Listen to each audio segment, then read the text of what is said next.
Wominchka, welcome.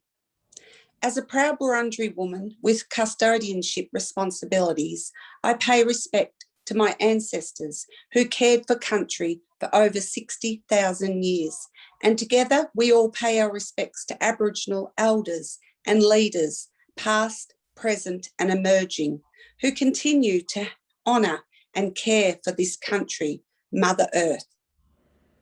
Our presentation draws attention to the increasing impacts of disasters and changed weather conditions caused by climate change. And we will share with you some research and policy impacts, not least of which is the fact that First Nations women share an unequal burden of those impacts. I share with you the facts that I know of many women who lost work and were not eligible for the government funding in this country, Australia. It was mostly used to support large companies and in male-dominated industries such as construction and mining, which contribute to the climate change problems. Aboriginal and Torres Strait Islander women are the most at-risk group of experiencing domestic and family violence in this country. As a frontline Aboriginal domestic and family violence specialist, I have seen an increase in client numbers since the beginning of COVID-19, and they present with increasing layers of trauma. In conclusion, may Bunjil, my creator spirit, surround you all and keep you safe on country. From the tops of the trees to the roots of the ground, on behalf of my elders, Mominchka, Yemen, Kundi Bik, Wurundjeri Balik, Nugu Gin. Thank you. I will now hand over to Liz and Tricia. Thank you, Julie. And Trish and I would also like to acknowledge that we're zooming to you from the unceded lands of Aboriginal and Torres Strait Islander people. I'm on beautiful Yuin country in the south coast of New South Wales. And Trish, when you start speaking, perhaps you could tell us where you're joining the Zoom from. I'm going to open this conversation, and we'll be doing a lot of talking to Trish because she's actually done a lot of talking to a lot of women affected by extreme climate events in Australia that are totally related to climate change. So let me open the conversation by just mentioning a quote that you used in your 2013 publication in the Australian Journal of Emergency Management, and invite you to discuss it, Trish. The quote is actually from the Council of Australian Governments, and it says, "Disasters do not impact everyone in the same way. A better understanding of the diversity of needs, strengths and vulnerabilities within communities is crucial to building the nation's disaster resilience.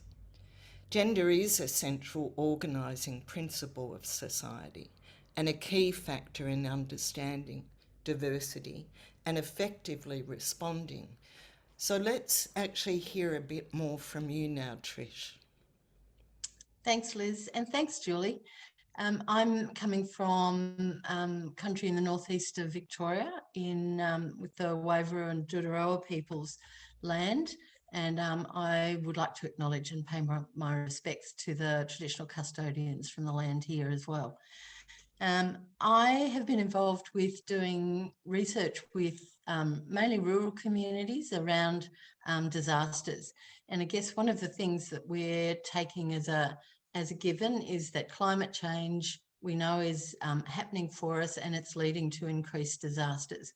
So the research that I've done with rural communities is part of looking at what the impacts of climate change are for us into the future and how we can do better. And women have been a major focus of my work. Women, as Julie and Liz have talked about, are disproportionately affected by the impacts of disasters and therefore climate change. And we need to be looking at that more so that we can actually target our programs and target our action more successfully, more effectively. And particularly where women come from different groups within our communities, because that's also a factor in terms of what the impact is. So whether women are of different ages, different cultural backgrounds, different socioeconomic places in our world, all those sorts of things have an impact on how climate change lands and impacts and affects them, and also disasters. So we thought that we would offer what we know around how women and climate change and women and disasters come together in Victoria, in Australia. And hopefully that brings new insights and raises questions, encourages people who are listening to think about how they include a gendered lens in the work that they're doing, in the action that they're taking around climate change. That's our aim, really. Yeah, thanks, Trish. And one of the key impacts when we're looking at gender is an increase in violence against women, and it's a gendered impact. So can you tell us a little bit about your research in that area? So there's a lot of research that really shows us that violence against women increases during and after disasters. And Julie alluded to it earlier as well. So the research in Australia and worldwide, so in developed and in developing countries, it's really clear that when disasters happen in terms of bushfires, floods, and now COVID, then women are actually increasingly reporting or having to deal with violence in the home. So there's particular things that this is built around. So when we understand violence against women as it's the causes being more around power inequality that's already existing in our society, and also gender stereotypes, then we can see that when climate change is happening, when disasters are happening, those get exacerbated. So if, for instance, women, if as we know, because Australia is going backwards in this area, folks, I don't know if people are all aware of that, but Australia did rank, I think, 15th about 20 years ago on the global gender equity kind of index. We're now 44th. So we're going backwards in Australia, and that means that for all women, there are more challenges around economic equity, and also things like our leadership base, things like the jobs that are available for women. All those sorts of things are actually still going backwards at the moment for us. And those are then compounded by a disaster. So when a bushfire happens, for instance, and we've talked to women across after the 2009 fires, and also the 2019-20 fires, and really what women talk about is being their jobs, as Julie was saying, are often casualised. They're more likely to be in the lower paid jobs. They're more likely to be part-time.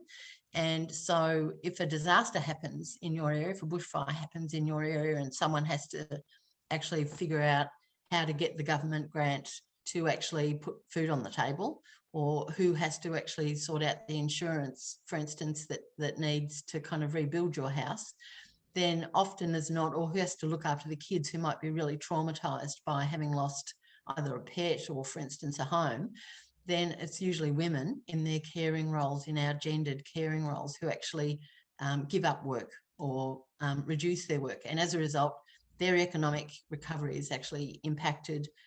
They are put a bit behind the eight ball to kind of actually recover from the disaster themselves. So all those sorts of things feed in during the times of disaster, and during COVID that's happened again. So the research is there, and at the end, Liz, we're going to show a slide with some references, aren't we? Yeah. For people to be able to follow up if you need some evidence around what we're talking about. Yeah. And there was one of the references that we will be sharing is a recent report from Gen Vic, which notes that the pandemic in Victoria has shown that unequal impact on the security of women. And most of the literature and the work that we do, like Julie was saying, the face-to-face work with women is telling us that climate change is increasing the already existing inequalities. It's making them worse.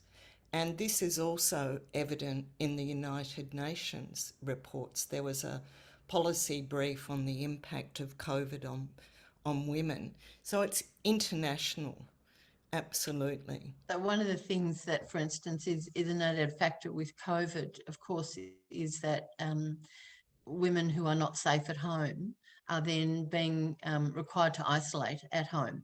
And there's been, and it's more difficult to get support. So for people who are already finding it difficult to get help, so for instance, there are some reports around migrant and refugee communities. I think Marsha Langdon, Julie, has done some additional research around Aboriginal and First Nations women and some of the issues that they've been facing as well. And it just means that difficult situations for women are made even more difficult in terms of violence at home. So, Trish, would you mind just kind of really briefly kind of making the main points about those impacts, and then we'll have a discussion about what we can do. What's the call to action? Yes. So the two things we thought we would focus on are the increase in violence against women, which we've talked about a little, and also the economic security for women and the impact that climate change and disasters have on women's already inequitable economic status. So perhaps if we talk a little bit about economics. Sure. So Julie, you were saying when we were talking earlier, and also in your lead-in, that a number of the women that you were talking to were in casual work, but weren't eligible for instance, our major economic recovery package in Australia, which was JobKeeper. Mm-hmm. And that's certainly a factor in terms of women being able to stay at home, isn't it? And have their own place. Yeah, and they've become homeless and entered like the opening doors, the homeless sector, and lost their rental properties because no rent assistance, no money was given. So it's, really difficult. Like we mentioned, the money went to big companies, construction and mining. So it's just a vicious circle, or they've returned back to the perpetrator because they've got no, security. They don't know what to do. Nowhere else to go, really. Nowhere else to go. Yeah. And certainly that was very clear after the 2009 bushfires too, because for people who are not aware, we had major bushfires in Victoria, and numbers of people were killed and homes lost. And it was women who, for instance, stopped work. It was women who stayed home to do the chasing up of things, who wanted to look after their kids, their elderly folk, their people with disabilities, or people who then had mental health issues as well. So it's not that women don't want to do those roles, but those roles are often invisible. They're that informal labour that, for instance, women often do because of the gender stereotypes in our communities. And so women want to do that caring, but there then isn't the economic support for them and for those roles. So the money is more likely in recovery packages to go to construction companies to rebuild, which we need, but we also need the women who are then staying home to look after the kids to also be financially supported.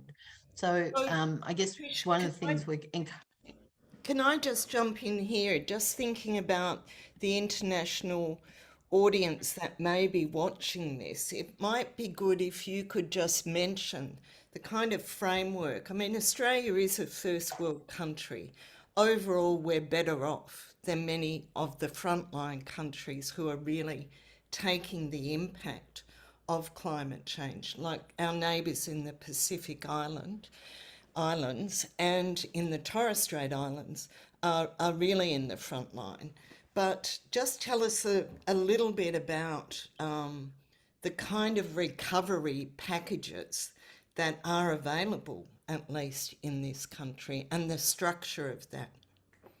So when we have a disaster declared in Australia, there is a federal and state government system in place that provides grants from federal government, which is our tax money basically, to the states to actually deal with crises. So there are usually emergency payments that are available to people who've lost their homes or who've been impacted, and they are immediate payments to do things like pay for rent or pay for food, all those sorts of things. And then there are more long-term grants that are available also for people to rebuild. And that then becomes quite complicated because it involves people making decisions about whether to rebuild. And the timing of that is often difficult for people if they're in the midst of dealing with the trauma of having lost their home or lost family and friends. And then, of course, it has to fit in with all the insurance and other kind of arrangements that people have. And we've been talking, for instance, with farmers in Northeast Victoria. Farming women talk very much about being the ones who are usually the bookkeepers, the people who do a lot of the behind the scenes work, and therefore being the ones that need to find their way through the government bureaucracy of grants and finding that an extra burden at the time, because no matter how much we talk to government bureaucracies about making 1-2 pages do the job, it's usually an 18-pager, you know, that people have to fill out with all sorts of details. So, you know, there's those kinds of systems that we have in place in Australia, and they are a safety net that other countries might not be able to afford or might not have, depending on the scope of the disaster that happens. But when you rely on those kind of systems, what can happen is that the entrenched inequalities that are already there in the system are simply compounded. They're simply, you know, further entrenched. So they're the sorts of things that a gendered analysis of what's going on, of the impacts and about what actually could help women and men, what could help children and older people, what could help people from First Nations and for instance, some of our refugee cultures. You know, those sorts of nuanced responses are still very hard to kind of come by. And it means it leaves, if we just do business as usual, it tends to mean that, you know, the same thing, the same people get the money, and people like the bods that Julie's talking about, you know, fall through the cracks and are further disadvantaged. Yeah. And many of them are women. Yep. So you're really making the call there for a gender analysis in any of the emergency management, disaster plans and grant programs to ensure that that inequality, that gender-based inequality, and the diversity inequalities that exist as well are addressed. So we How do figure you that, reckon that can happen here in Australia? How's that happening here?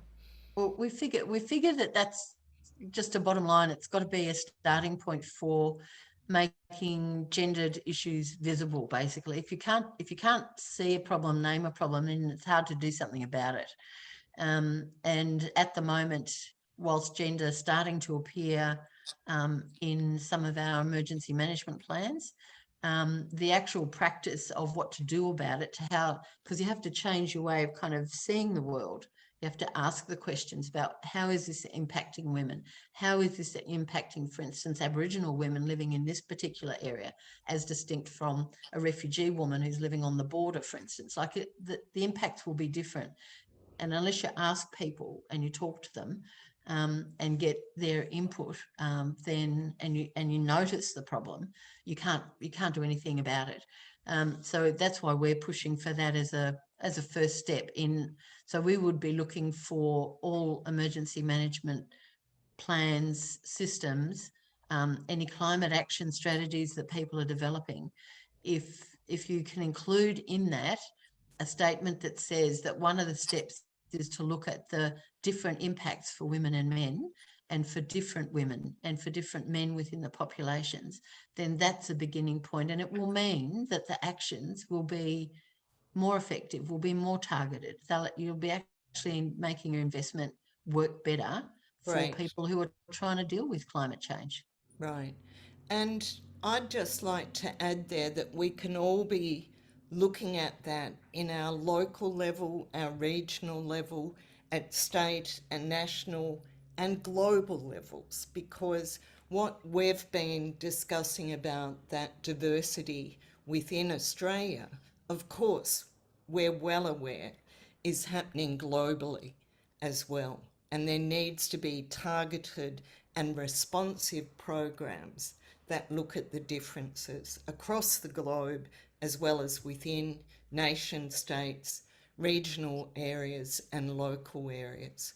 We're probably going to finish up pretty soon, so I'll just ask both Trish and Julie, is there anything else you'd like to add in our little testimony here that we're going to be sharing with the People's Summit at Glasgow?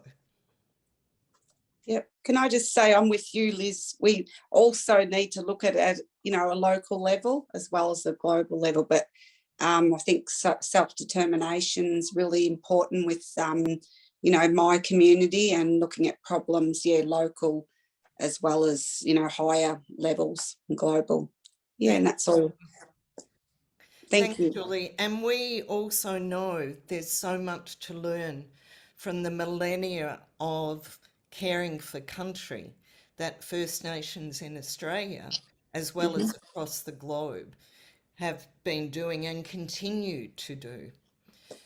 And I think I'd like to just reiterate that as a final point too, because it's one thing to kind of do a gender analysis and look for problems, but the other part of a gender analysis is what is it that women's point of view actually brings to the table? What is it that First Nations women know? What is it that actually people from refugee communities know? What is it if you actually ask women, younger and older, what they know, what they think will work, what they believe, what they heard from their friends down the shops the other day, that women bring a particular kind of problem solving, a particular ability to find solutions that if you don't ask, won't come to the table. So, I think that's one of the basic starting points.